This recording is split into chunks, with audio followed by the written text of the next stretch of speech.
اعوذ باللہ من الشیطان الرجیم بسم اللہ الرحمن الرحیم الصلاۃ والسلام علیک یا رسول اللہ۔ سامعین کرام، آج ایک نئی ویڈیو کے ساتھ ہم حاضر ہیں۔ نماز کا سبق پڑھ رہے ہیں تو نماز کے حوالے سے گفتگو کرتے ہیں۔ مکروہات نماز۔ اب مکروہ کو سمجھیے گا کہ مکروہ وہ چیز ہے کہ اس سے نماز کے ثواب میں کمی واقع ہو جاتی ہے۔ نماز تو ہو جائے گی لیکن وہ نماز کا جو ثواب ہے وہ کم ہو جائے گا، یعنی ناقص ہو جائے گی نماز۔ سب سے پہلے کپڑا سمیٹنا، مثلاً سجدہ میں جاتے وقت آگے یا پیچھے سے اٹھا لینا، اگرچہ گھر سے بچانے کے لیے ہو، یعنی کپڑوں کے ساتھ کھیلتے رہنا۔ کسی بھی چیز کے ساتھ نماز سے توجہ ہٹا کے کپڑے کو آگے پیچھے کرتے رہنا، یعنی جس طرح کچھ لوگوں کی عادت ہوتی ہے، مرد حضرات کی، کہ وہ جب نماز پڑھتے ہیں، اگر اللہ نے ان کو داڑھی جیسی سنت، جو ایک عظیم سنت ہے، اس سے نوازا ہے، لیکن وہ ان کی عادت بن جاتی ہے کہ نماز کے باہر بھی وہ داڑھی کے ساتھ کھیلتے رہتے ہیں اور بالوں کو وہ گھماتے رہتے ہیں، اور پھر نماز میں بھی وہ اسی عمل کو دہراتے ہیں اور نماز میں وہ داڑھی کو جو ہے وہ گھماتے رہتے ہیں، بالوں کو چٹکاتے رہتے ہیں۔ تو یہ اس طرح کا عمل جو ہے وہ چاہے کپڑے ہوں یا کسی اور چیز کھیلیں، یعنی توجہ آپ کی نماز کی طرف نہ ہو، وہ نماز کو مکروہ کر دیتی ہے۔ کپڑا لٹکانا، مثلاً سر یا مونڈے پر اس طرح ڈالنا کہ دونوں کنارے لٹکتے ہوں، یعنی ایک کنارہ آگے سے لٹک رہا ہو کہ ایک پیچھے سے لٹک رہا ہو، ایسے کپڑے کو لٹکانا۔ جو دستار درمیان میں لٹک رہی ہوتی ہے، کیونکہ دستار پہننا یہ بھی میرے مصطفیٰ کریم علیہ السلام کی سنت ہے، تو اس کا الگ مسئلہ ہے۔ یہ ہے کہ اس طرح کپڑا لٹکانا اپنے کندھے کے اوپر، اس کا ایک بل آگے لٹک رہا ہو اور ایک بل پیچھے لٹک رہا ہو، جس طرح کچھ قبیلوں میں بھی رواج ہے کہ وہ مونڈے کے اوپر چادر رکھ لیتے ہیں۔ اس طرح کرنا یہ بھی نماز کو مکروہ کر دیتا ہے۔ آستین آدھی کلائی سے زیادہ چڑھا لینا۔ آستین کہتے ہیں جو ہمارے کپڑے ہوتے ہیں، ان کا جو آخری بازو کا جو حصہ ہوتا ہے، جسے چوڑیاں بھی کہتے ہیں بعض لوگ، تو وہ جب نماز کے وقت ہم کلائیاں اوپر کرتے ہیں وضو کے وقت، تو پھر وہ جو آستین ہے وہ ہم نیچے کپڑا نہیں کرتے، تو وہ آدھے سے زیادہ، اور بعض لوگوں کو دیکھا گیا کہ رکعت میں ملنے کے لیے وہ کیا کرتے ہیں کہ وضو کے جتنی ہم وضو کرتے ہیں، یعنی کونیاں مکمل ننگی کرتے ہیں، وہ اتنی رکھ کے نماز میں آ کے کھڑے ہو جاتے ہیں۔ تو مکمل آستین کو نیچے کر کے اور سکون کے ساتھ نماز میں آ کے شامل ہوں، کیونکہ جو اتحیات میں شامل ہو گیا وہ حدیث شریف میں ایسے آتا ہے جیسے اس نے پوری جماعت کو پا لیا۔ تو اس لیے اس چیز سے ہمیں بچنا چاہیے، اور مکمل جو اپنی قمیض ہے اس کو نیچے کر کے بازوؤں کو، اور پھر نماز جو ہے نا وہ پڑھنی چاہیے۔ اسی طرح کہ شدت کا پخانہ یا پیشاب معلوم ہوتے وقت یا غلبہ ریح کے وقت نماز پڑھنا، یعنی سخت واش روم آیا ہے لیکن نماز پڑھنا شروع کر دی۔ اسی طرح ہوا پیٹ میں خارج ہونے والی ہے تو اس کو روک کے نماز پڑھنا شروع کر دی، تو یہ دونوں صورتوں میں نماز مکروہ ہو جائے گی۔ اگر واش روم آیا ہے تو سامعین کرام پہلے واش روم کریں، فراغت حاصل کریں، اور پھر وضو نئے سرے سے کر کے پھر نماز پڑھیں، نہ کہ وضو ٹوٹنے کے ڈر سے۔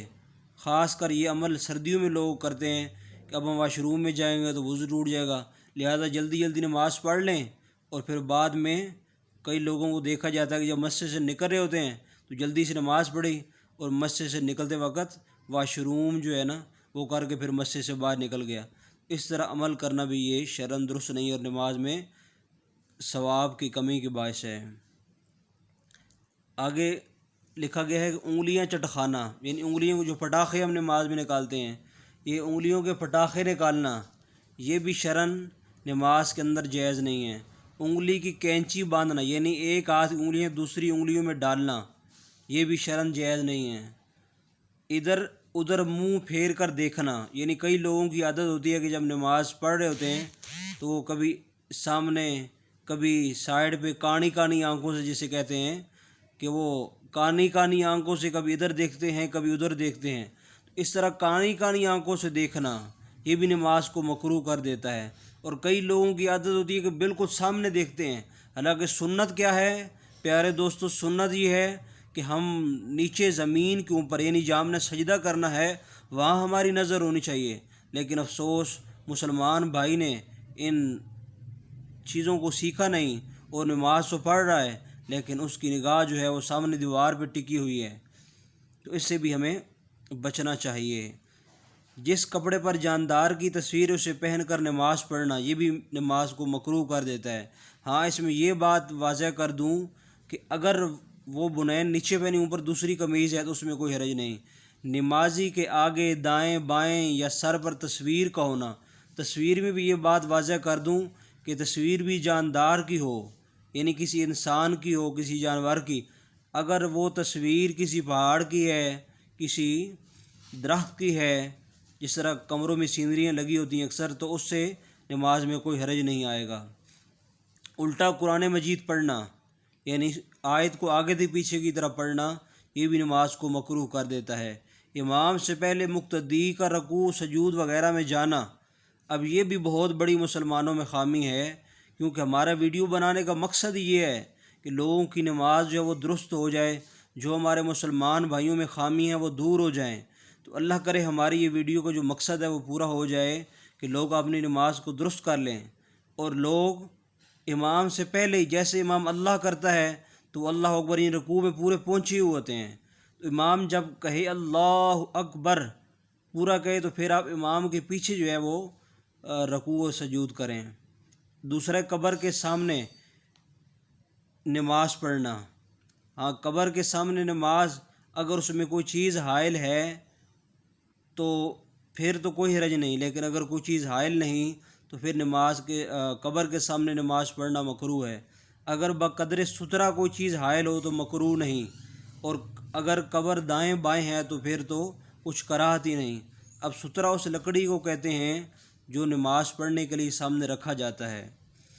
ان مکروہات میں سے اگر کسی مکروہ کے ہونے سے نماز ناقص ہو جاتی ہے، یعنی ثواب میں کمی ہو جاتی ہے، لہٰذا ان سے اجتناب کیا جائے، ان چیزوں سے بچا جائے۔